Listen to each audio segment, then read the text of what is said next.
Hey there, my gorgeous friends on the internet. Hope you're having a wonderful day today. This past weekend, I got a bit burned out with web development stuff, so I wanted to make something a bit different. I wanted to have a look at Lua, so I ended up making a little NeoVim plugin for the markers feature. And if you're not on NeoVim, I highly recommend you to switch to it. It's been one of the best things I've done these past 6 months, and I couldn't be thankful for everyone that recommended to me. And it's funny because when I posted this actually on my X page on Twitter, the GitHub to it, someone said, "Hey Ed, come switch back to VS Code." And I was like, "Give me one good reason." They still haven't responded yet, so I'll keep you guys up to date.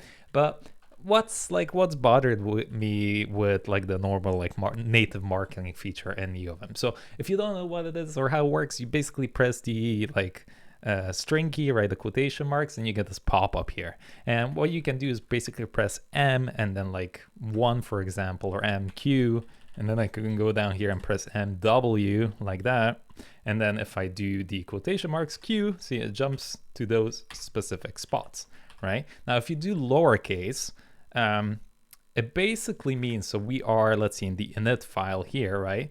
If you do a lowercase letter like Q, that only stays active in that buffer. So I really like that idea. So if I do MQ here again, now check it out, if MQ, right, it jumps there. But if I go back to the init file, there's still Q set there, so I can do MQ here as well. So I wanted to keep that, but I feel like that is it's not too obvious, and especially when you open up this bar, where's the Q? I don't see any Q. It's just too much information for almost doing nothing. That's how I felt like it. And basically for the uppercase, so you can do MA, uppercase A, I'll do it on the escape here. If I go to another file here, I can jump to it just fine like that. But this is global. So if I go for the auto tag here at MA, and now if I switch, it basically overridden that. So as you can see, it just brings me to the auto tag. So those are the two really important features that I really wanted, but this UI here was just not doing it for me. And I also wanted to when I press the key here, my hand is already in the position here with the JK, so I just want to switch quickly between them and make it really obvious what's active or what's not. So here we go. This is it on GitHub. Go ahead and check it out. You can fork it as well. It's Marko.nvim. Give it a star if you want as well. But let me know if you are interested in any other features.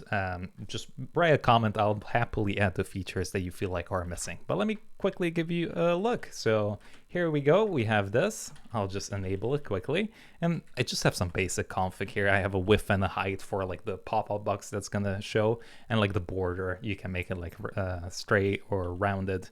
And I also have a little title here that I should just customize. Let's put it to Marko. Okay, cool. So let's give this a go. I'm gonna reopen this and I'm gonna go here. Let's go to the init file, for example. So check it out. So when I do MQ, for example, you also get a nice little visual marker now. And this is using virtual text, which is a really cool feature if you're building out a plugin. But there we go. Added it there. So if I go, let's go down here, for example, MW, and now when I press, it's the same key. So I put it basically how you open up the markers. Let me just get rid of all of these different ones. But there we go. Look, you get this nice little pop-up here. It says no marks found. MQ.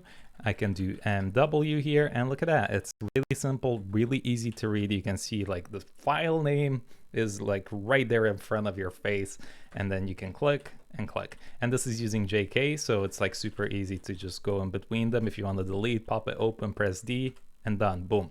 So I can have a W here, right? But I can also go to this virtual file, for example, and as you can see, I have a Q there too. So these are all your local buffer marks that you can use. If you want to use a global one, then you can just do the uppercase. So I'll go here to the pop-up, for example, MA, uppercase A, and as you can see, those are highlighted with a different color, so red. And there we go, look at that. We can jump between the two. And now if I go to another file, for example, here, if I do the A, as you can see, that's on the pop-up Lua, it's going to get overridden like that, right? There we go. So it's now on the syntax. So it's super simple. It's I didn't want to overcomplicate this. I don't think it needs to be overcomplicated for any reason. But yeah, give it a look, give it a try. Now, there's still a couple of little bugs that I'm trying to fix.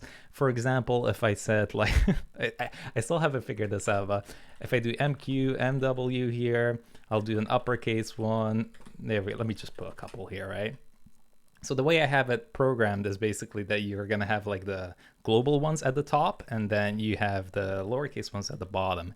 And there's like a color mismatch for some reason for the first. As you can see, the Q here should be actually blue. So I'll try to fix this today. But when you remove the Q, see, as you can see, that becomes the W also becomes. So it might be just like an index thing where I need to add one. And then some of the color things are a bit like weird to figure out. They still haven't wrapped my head fully around it.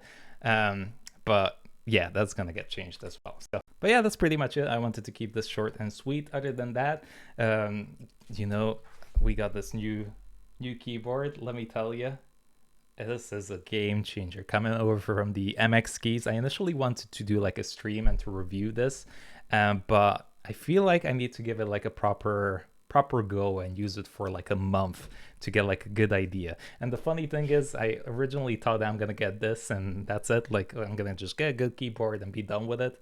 But this just sent me down a rabbit hole now. I feel like I want to get a couple of different keyboards and put them to the test. So if you're interested in stuff like that, yeah, drop a little like and a little subscribe.